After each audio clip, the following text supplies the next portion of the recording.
Yang pertama aku tertarik banget buat ISMA ini karena itu SKS-nya diakui ya, jadi bisa dikonversi. Jadi pasti ya? Iya pasti.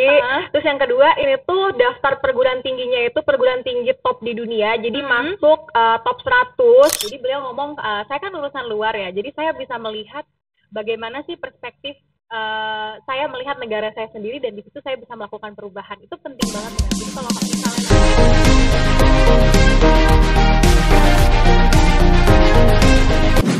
Halo semuanya, selamat datang kembali di podcast Dikti Menyapa. Kali ini bersama Direktorat Jenderal Pendidikan Tinggi, Kementerian Pendidikan, Kebudayaan, Riset, dan Teknologi Republik Indonesia. Nah, di episode keempat ini, aku Ranira, kita akan ngulik-ngulik nih tentang salah satu kebijakan yang seru banget dan lagi hits banget nih di Kemendikbudristek, yaitu kebijakan Kampus Merdeka. Ada yang udah pernah dengar belum nih?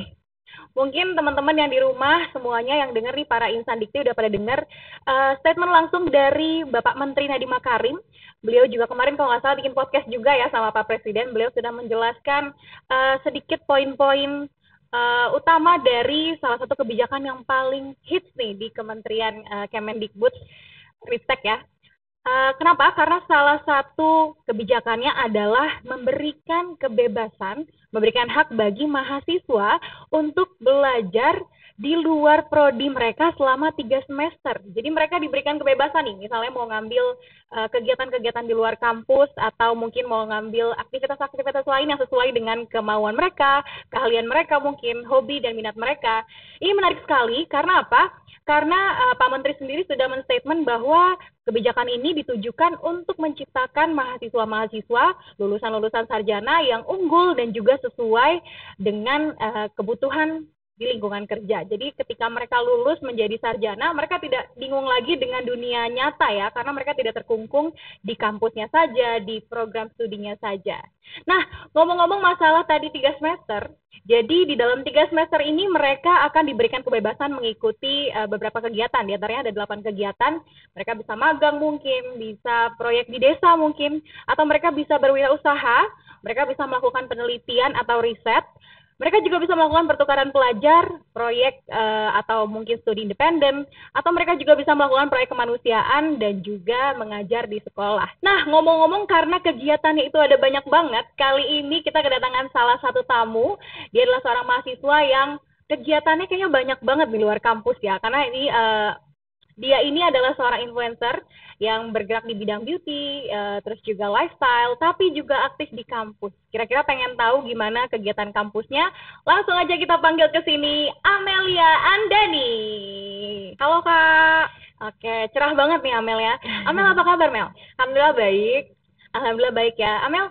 Amel boleh kenalan sedikit mungkin buat teman-teman yang mungkin udah banyak ya, karena followersnya Amel juga banyak kan di Instagram, tapi mungkin ada juga di sini penonton podcast kita yang belum kenal sama Amel. Boleh mungkin kenalan sedikit tentang Amel dan sedikit tentang kesibukan Amel deh. Halo semuanya, kenalin, nama aku Amelia Andani. Aku salah satu mahasiswa dari Universitas Brawijaya, jurusan Ilmu Administrasi Bisnis, Fakultas Ilmu Administrasi. Kesibukan aku sekarang kebetulan aku lagi kuliah aja, karena sekarang kan online juga ya, jadi bisa sambilan aktif di sosial media dan ngerjain beberapa kegiatan lainnya.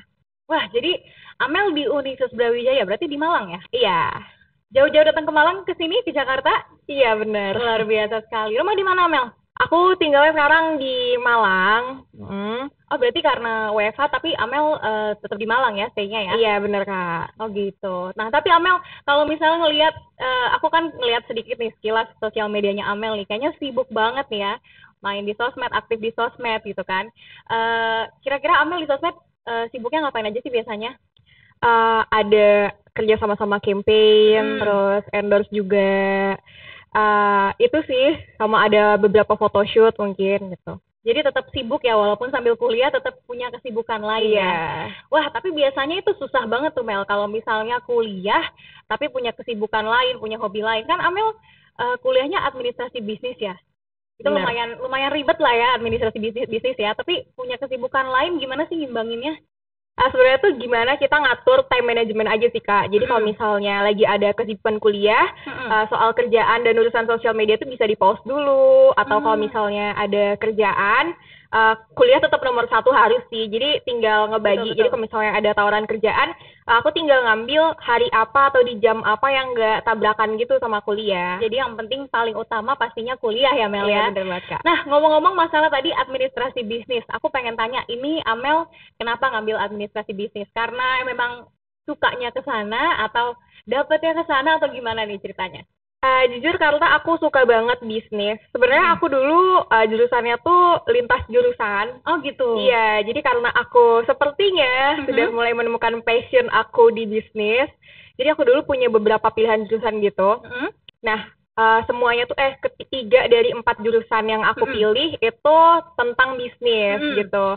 Jadi yang alhamdulillah dapet itu di Brawijaya jurusan administrasi bisnis. Oh gitu. Jadi memang passionnya di bisnis ya. Ini kebetulan banget karena Amel passionnya di bisnis, dia ngambil jurusan administrasi bisnis ya. Amel sekarang semester berapa? Semester 4. Semester 4 ya, pas banget nih.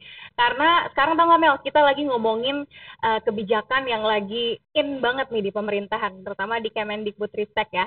Karena ada kebijakan Kampus Merdeka. Amel udah dengar? Udah pastinya ya. Jadi coba deh, apa deh yang pernah Amel dengar tentang kebijakan Kampus Merdeka? Jadi kebijakan Kampus Merdeka ini yang aku tahu ya, ini juga lagi booming banget kan, temen-temen di kampus juga pada ngebahas. Jadi itu kebijakan di mana mahasiswa itu dikasih kebebasan di 3 semester, dan 1 semesternya itu bisa milih kita mau ngambil prodi yang enggak relate sama jurusan kita. Nah, di 2 semesternya lagi kita bisa belajar di luar universitas yang kita sekarang gitu. Oke, jadi itu yang Amel dengar ya, kita punya waktu, punya kebebasan sebagai mahasiswa untuk belajar di luar prodi. Kira-kira kegiatannya kan ada 8 poin nih, ada 8 poin kegiatan yang sudah dituangkan oleh Kemendikbudristek ya. Amel tahu nggak 8 kegiatannya apa aja? Tahu dong. Serius tahu? Tahu dong. Hafal. Coba kita tantang, apa aja Mel? Yang pertama ada pertukaran pelajar, ada magang, terus ada asistensi mengajar, itu mengajar di sekolah, terus ada proyek kemanusiaan, terus ada proyek kewirausahaan, lalu ada studi proyek, sama ada KKNT, kuliah kerja nyata tematik, dan yang terakhir itu adalah riset atau penelitian. Wah, pas banget nih, Amel udah lengkap, udah 8-8-nya disebutin, luar biasa sekali. Ngapal ini berapa lama, Mel? Oke, nah Mel, ngomong-ngomong tadi karena udah semester 4 ya, Amel, betul ya? Benar. Berarti Amel akan 1 semester lagi bisa merasakan kebijakan Kampus Merdeka ini, karena Kampus Merdeka kan memang disasarkan untuk mahasiswa semester 5 ke atas ya. Kira-kira kalau dari 8 kegiatan itu, Amel paling suka yang mana? Dan yang pengen diambil rencananya yang mana nih, Mel? Aku pengennya magang sama pertukaran pelajar sih.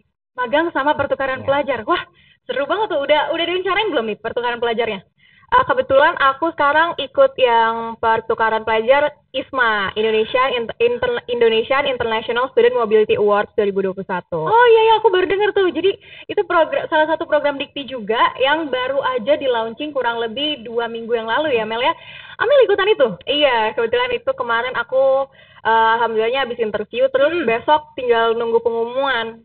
Jadi besok pengumuman ya Mel ya? Wah, kita doain ya, semoga Amel bisa lolos program ini ya. Karena program ISMA ini juga merupakan salah satu program Kemendikbudristek juga, yang mana program ini memberikan kesempatan bagi mahasiswa-mahasiswa yang ada di perguruan tinggi di bawah koordinasi Kemendikbudristek untuk belajar di luar negeri, di universitas luar negeri tentunya, selama 1 semester. Betul ya Mel ya? Benar. Jadi Amel ada niatan, ada rencana untuk belajar di luar negeri selama 6 bulan? Ya. Wah, boleh tahu ngambil di mana Mel? Kebetulan aku ngambil di Belanda, itu di Maastricht University. Jurusannya apa tuh? Jurusannya aku milih 4. Yang pertama itu ada entrepreneurship, terus ada globalization and international trade law, terus ada globalization and inequality. Oke, jadi ada beberapa jurusan yang memang relate ya? Ya. Oke, tapi nggak takut tuh Mel, biasanya kan kalau pertukaran pelajar tuh biasanya katanya bisa nunda 1 semester tuh, karena kan suka nggak nyambung ya mata kuliahnya sama mata kuliah yang kita ambil di universitas asal kita. Justru ini Kak, program ISMA ini dia bisa konversi sampai dengan 20 SKS. Jadi makanya banyak banget antusiasme dari teman-teman aku, termasuk aku sendiri itu ikut gitu. Oh, jadi mata kuliah yang dikonversi untuk program ISMA ini bisa sampai 20 SKS? Iya, jadi kalau misalnya dulu sebelum ada program Kampus Merdeka ini kan mahasiswa itu kalau misalnya pengen pertukaran pelajar ya udah gitu kan, mereka cuma dapetin pengalaman tapi dengan konsekuensi studi mereka bisa tertunda 1 semester. Betul. Nah kalau misalnya ISMA ini dia enggak, karena dia bisa konversi SKS sampai dengan 20 SKS. Wah, jadi kamu misalnya ambil 1 semester nih di luar negeri, itu tetap dihitungnya SKS-nya aman ya, bisa 1 semester ya? Iya. Wah, keren banget nih, ini cuma ada di program ISMA dari Kemendikbudristek ya. Karena apa? Karena ternyata kalau kalian ngambil program ini, nggak usah khawatir ketunda kuliahnya 1 semester, bisa langsung dikonversi sampai dengan 20 SKS ya. Bener Kak. Luar biasa banget. Nah, ceritain dong pengalaman Amel nih, karena kan ini merupakan program pertama nih. Jadi tahun ini merupakan program ISMA pertama nih. Ceritain pengalaman Amel dari mulai daftar mungkin gimana? Programnya termasuk singkat ya, karena ini kan fast program gitu. Jadi pembukaan pendaftarannya itu tanggal 10 Mei sampai tanggal 22 Mei. Jadi itu cuma beberapa hari banget ya. Cuma nggak sampai 2 minggu ya? Tapi berkas yang disiapin tuh lumayan banyak gitu. Ada sertifikat bahasa Inggris, terus ada transkrip nilai, sama ada surat rekomendasi dari universitas. Dan itu semua udah harus ditranslate dalam bahasa Inggris. Jadi lumayan padat dan singkat gitu sih. Oke. Jadi emang persiapannya banyak ya pastinya ya, dan semuanya harus pakai bahasa Inggris ya Mel ya? Iya. Besok pengumuman gimana nih? Deg-degan nggak? Deg-degan banget Kak. Deg-degan ya.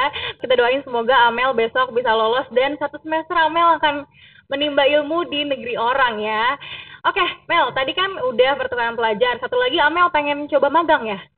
Iya. Kira-kira apa sih yang pengen dieksplor Mel? Karena kan ini kan tujuan dari Kampus Merdeka itu kan mengharapkan supaya nanti mahasiswa setelah lulus bisa langsung terjun di dunia kerja. Betul. Iya, jadi bisa langsung siap bekerja. Jadi aku pengen magang itu supaya nanti kalau misalnya aku kerja, itu aku nggak kaget lagi nih sistemnya kayak gini. Jadi kalau misalnya aku punya cita-cita pengen kerja di perusahaan startup dan aku bisa daftar di magang di Kampus Merdeka ini di perusahaan startup juga. Jadi otomatis ketika kerja dan melamar kerja nanti aku tuh udah tahu gimana sih sistem kerjanya dan gimana tentang pekerjaan itu. Jadi kayak aku udah menguasai gitu. Wah, luar biasa sekali ya nih Mel. Bener banget nih Mel, karena statement Amel barusan ini merupakan statement dari Pak Menteri juga di podcastnya ya bersama Pak Presiden, di mana kalau misalnya program Kampus Merdeka ini ditujukan untuk menciptakan lulusan-lulusan sarjana yang siap ketika mereka harus terjun di dunia nyata, dan terutama untuk menghadapi tantangan di revolusi industri 4.0. Betul ya semuanya ya? Setuju Amel ya? Setuju. Jadi Amel udah nggak takut lagi nanti ya pas udah lulus, takut bersaing dengan sesama pekerja lain yang mungkin yang udah berpengalaman kan ya? Oke, luar biasa sekali. Tadi kita udah ngomongin masalah magang, pertukaran pelajar, dan tentunya masih ada kegiatan-kegiatan lainnya. Tapi secara garis besar, apa sih pendapat Amel tentang program Kampus Merdeka ini? Justru sebenarnya aku waktu tahu tentang Kampus Merdeka ini antusias banget. Karena ini tuh salah satu program yang udah ditunggu-tunggu sih harusnya. Karena dari sini juga diharapkan mahasiswa bisa menjadi harapan buat Indonesia. Karena kan sebagai generasi muda ini kan kita sebagai golden generation ya. Betul. Jadi emang yang diharapkan, dan dengan adanya Kampus Merdeka bisa membuka kesempatan-kesempatan bagi mahasiswa di Indonesia. Dan yang aku lihat juga baik itu perguruan tingginya sama mahasiswanya juga antusias menyambutnya. Jadi aku sangat-sangat mendukung dan antusias juga sih, karena ini juga kita sebagai mahasiswa, menurut aku itu sebagai privilege. Karena banyak banget kesempatan-kesempatan yang cuma bisa didapat oleh mahasiswa gitu. Betul. Salah satunya kan dari Kampus Merdeka ini kan cuma bisa untuk mahasiswa. Jadi kalau misalnya ada kesempatan itu kenapa nggak harus dimanfaatin gitu kan? Betul banget nih, salah satunya yang kata Amel nih, harus dimanfaatin karena mahasiswa punya banyak sekali privilege, terutama mahasiswa angkatan kamu nih, karena angkatan aku udah nggak dapet nih kebijakan Kampus Merdeka ya. Jadi mumpung luar biasa sekali pemerintah saat ini mengeluarkan salah satu kebijakan yang luar biasa mendukung masyarakatnya, terutama mahasiswa tentunya ya, pendidikan tinggi, untuk semakin mengeksplor, mengetahui skillnya tentunya, dan juga mengeksplorasi dirinya untuk tahu apa sih sebenarnya minat, bakat, dan juga keahliannya. Nah, tadi kan kamu udah ngomong kesannya dari kamu. Sekarang kamu ada nggak pesan untuk teman-teman sesama mahasiswa di luar sana? Kalau dari aku sih dicoba aja dulu ya kan, karena kesempatan tuh nggak datang 2 kali. Selagi masih ada kesempatan, selagi kita masih dikasih fasilitas nih, ini pemerintah udah ngasih kita fasilitas, jadi tinggal dimanfaatkan sebaik mungkin. Gimana caranya kita bisa menjadi generasi yang unggul, lalu bisa mengasah juga soft skill, hard skill kita. Jadi ini harus dimanfaatin banget. Jadi kalau misalnya dikasih kesempatan untuk ikut, bisa mungkin ikut. Nah, itu dia tadi ya pesan-pesan dari Amel buat seluruh insan dikti yang nonton dimanapun berada, di rumah mungkin yang lagi sambil belajar di rumah. Jadi manfaatin kesempatan yang ada, karena kesempatan ini kesempatan yang sudah diberikan pemerintah ya. Jadi langsung aja dimanfaatin supaya teman-teman juga pastinya akan mengeksplor diri dan juga mengeksplor skill teman-teman juga. Hard skill, juga soft skill ya pastinya. Nah, Mel, tadi kan kamu datang ke sini udah update belum kira-kira?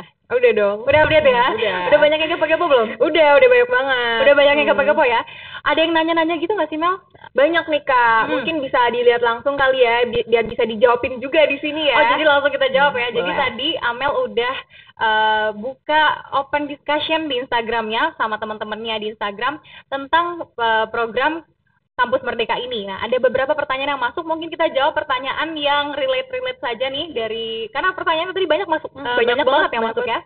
Banyak yang penasaran ternyata tentang program Kampus Merdeka ini. Nah, yang pertama dari 98_Kirin_. Amel mau tanya, itu konsepnya apakah mendapatkan beasiswa ke luar negeri, bukan student exchange? Oh, ini pertanyaan terkait ISMA tadi ya. Nih, Amel mau jawab dulu. Boleh. Jadi itu konsepnya beasiswa ke luar negeri sekaligus exchange. Jadi kita exchange dibiayain karena pemerintah ini kerjasama juga dengan LPDP. Jadi semuanya tuh full, mulai dari cost allowance, terus juga keberangkatan, terus juga ada asuransi kesehatan. Pokoknya semuanya itu dibiayain dari pemerintah. Oke, luar biasa sekali. Jadi program ISMA ini student exchange yang dibiayai oleh pemerintah. Jadi semua biaya ditanggung oleh pemerintah ya. Tinggal bawa badan dan juga bawa skills aja ke sana ya. Bawa semangat pastinya ya. Itu pertanyaan yang pertama. Ada lagi pertanyaan selanjutnya, kita jawab lagi. Oke, itu tadi pertanyaan yang pertama. Kita ada pertanyaan lagi nih dari Aditya WRman ya. Biaya pendaftarannya berapa, Kak? Ini maksudnya untuk ISMA tadi kali ya? Ada biaya pendaftaran nggak, Mel? Enggak, ini semua gratis. Jadi emang program ISMA ini semuanya tuh gratis. Dari semuanya pokoknya gratis. Amel ngomongnya ke kamera kayaknya, gratis, tis gitu. Semuanya gratis, tis dari ISMA ya. Jadi jangan lupa kalau misalnya ada kesempatan buat tahun depan, karena kebetulan tahun ini udah tutup. Karena besok udah tinggal pengumuman kan ya, Kak. Oke, itu dia tadi. Kita lanjut ke pertanyaan selanjutnya, ada lagi? Oke, dari Dava Givari. Kampus Merdeka itu program baru atau enggak deh, Kak? Soalnya kampusku dari tahun 2011 udah ada. Nah, ini dia nih pertanyaan menarik. Mungkin aku bantu jawab kali ya, Mel ya. Jadi Kampus Merdeka itu merupakan program yang baru diinisiasikan di tahun 2020. Mungkin beberapa programnya ada yang beririsan dengan program yang ada di kampus kamu. Misalnya kampus kamu sudah mempunyai program independen ya. Jadi program dari kampusnya sendiri sudah menciptakan beberapa kebijakan mungkin dari kampus asal kamu. Tapi di program Kampus Merdeka ini pemerintah mencanangkan atau menginisiasikan program yang bersifatnya nasional atau se-Indonesia, sehingga semua para pendidikan tinggi, para mahasiswa di pendidikan tinggi merasakan program yang sama tentunya ya. Mungkin semoga bisa menjawab. Oh ya Nika, ada pertanyaan selanjutnya. Ini ada output apa yang diharapkan dari Kampus Merdeka? Tadi kan kita udah bahas tuh ya outputnya ya. Kira-kira Amel apa nih outputnya dari Kampus Merdeka ini? Selain untuk mengasah diri kita supaya bisa siap menghadapi dunia kerja, ini juga mengasah minat dan bakat kita. Jadi menggali potensi yang ada dari mahasiswa itu. Contohnya kalau misalnya mahasiswanya tertarik untuk mengajar, jadi dia bisa ikutan kegiatan kampus yang mengajar itu. Jadi dia udah bisa latihan gimana sih cara ngajar, apalagi kan yang diajarin juga anak-anak atau sesuai dengan target dia misalnya gitu. Jadi bisa langsung tahu sendiri gitu. Nah, betul banget tuh teman-teman Insan Dikti. Jadi tujuan utama dari adanya Kampus Merdeka ini adalah supaya dapat melatih mahasiswa-mahasiswa sarjana nih yang lagi S1 untuk melatih minat, bakat, dan juga keahlian mereka. Sehingga keahlian mereka di bidang soft skill maupun hard skill juga terlatih. Dan mereka nanti lulus menjadi lulusan yang siap berkompetisi dengan lulusan-lulusan lainnya tentunya ya. Karena apa? Karena ini tentunya sesuai dengan upaya pemerintah untuk menyiapkan sumber daya manusia yang ahli dan juga siap bersaing di revolusi industri 4.0. Itu dia tadi ya tujuan utamanya pastinya. Ada lagi nggak, Mel? Nih Kak, ada lagi yang nanya, benefit ikut ISMA apa? Nah, ini pas banget nih buat Amel yang mau ikut ISMA. Kira-kira Amel sebelum daftar ke ISMA itu memproyeksikan benefitnya apa sih, Mel? Yang pertama aku tertarik banget buat ISMA ini karena itu SKS-nya diakui ya, jadi bisa dikonversi. Jadi pasti ya? Iya, pasti. Terus yang kedua, ini tuh daftar perguruan tingginya itu perguruan tinggi top di dunia, jadi masuk top 100. Oke, jadi kita bisa kuliah 1 semester di perguruan tinggi top 100 di dunia. Wah, jadi pilihan perguruan tingginya pun nggak main-main ya, karena top 100 universitas terbaik di dunia. Apalagi Mel menurut kamu? Terus selanjutnya kita bisa milih jurusan yang sama sekali nggak relate sama jurusan kita. Oh, jadi bisa juga ya? Ini Amel ada nggak sih kira-kira jurusan yang pengen dicoba tapi sebenarnya bukan jurusan Amel? Ada? Ada. Jadi kebetulan aku di ISMA ini, aku kan jurusannya administrasi bisnis ya. Itu seputar bisnis kan. Nah, tapi di ISMA aku ngambil course-nya Globalization and Inequality. Jadi ngebahas gimana sih pembangunan itu, ngelihat cara pembangunan dan perkembangan globalisasi dan ketidaksetaraan inequality itu sendiri gitu. Oke, jadi ini jadi salah satu concern Amel juga dan ini bisa dilakukan di program Kampus Merdeka ya, luar biasa sekali. Ada lagi Mel, kira-kira benefitnya menurut kamu apa lagi? Benefitnya bisa cultural exchange, jadi pastinya ya. Pasti pengen banget ya, itu tujuan utamanya ya. Ya jadi emang diharapkan program ISMA ini bisa ngebuka perspektif dan menjalin relasi antar negara dan antar kampus. Betul. Jadi di sini kalau misalnya aku dari Universitas Brawijaya nih, nah itu benefitnya itu Universitas Brawijaya jadi punya koneksi sama universitas-universitas yang dituju di program ISMA. Wah, setuju banget nih sama statement Amel ya. Jadi ada banyak sekali benefit ketika kalian mengikuti program ISMA ini.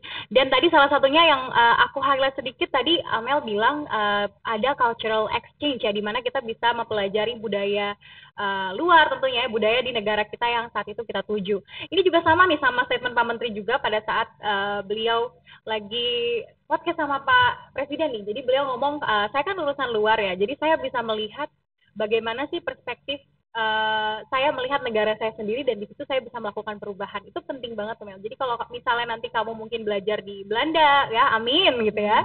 Nanti Amel bisa ngelihat gimana sih misalnya kondisi pendidikan di sana dan perbandingannya dengan kondisi pendidikan di sini dan apa sih kira-kira yang harus kita improve di sini. Oke, luar biasa sekali. Mel, udah nggak kerasa nih ya. Udah 30 menit kita ngobrol-ngobrol di sini ngomongin tentang kebijakan Kampus Merdeka yang saat ini diinisiasikan oleh pemerintah kita di Kemendikbudristek. Luar biasa sekali, thank you Amel. Mungkin Amel kesan dan pesannya lagi boleh di ngomong ke audiens kita di sini, ke Insan Dikti. Jadi sebagai generasi muda yang diharapkan Indonesia untuk jadi generasi penerus bangsa ini, kita harus memanfaatkan kesempatan sebaik mungkin. Dan sekarang karena pemerintah udah memberikan fasilitas melalui program Kampus Merdeka, jadi sebisa mungkin teman-teman semua berpartisipasi dan ikut program-programnya Kampus Merdeka ini karena nggak rugi kok, justru bahkan untung banget untuk mengembangkan potensi-potensi yang ada di dalam diri teman-teman semua. Oke, thank you banget ya Amel ya udah gabung bersama kita di sini di Dikti Menyapa, tentunya di episode keempat. Semoga nanti nggak bosan-bosan ya Amel ya, mampir ke sini lagi ya. Nggak bosan dong. Oke, Amel abis ini mau balik lagi ke Malang? Belajar lagi? Iya, langsung balik abis. Tetap semangat Mel dan semoga besok lancar pengumumannya ya. Nah pastinya episodenya nggak hanya berhenti di episode keempat aja, karena nanti di next episode kita juga akan ngobrol-ngobrol dengan banyak narasumber lainnya, tentunya melihat bagaimana kebijakan-kebijakan dari Ditjen Dikti lainnya. Selain Kampus Merdeka, kita juga banyak program-program pendidikan tinggi lainnya. Oleh karena itu stay tune, jangan kemana-mana, tetap nonton Dikti Menyapa. Kampus Merdeka, Indonesia Jaya.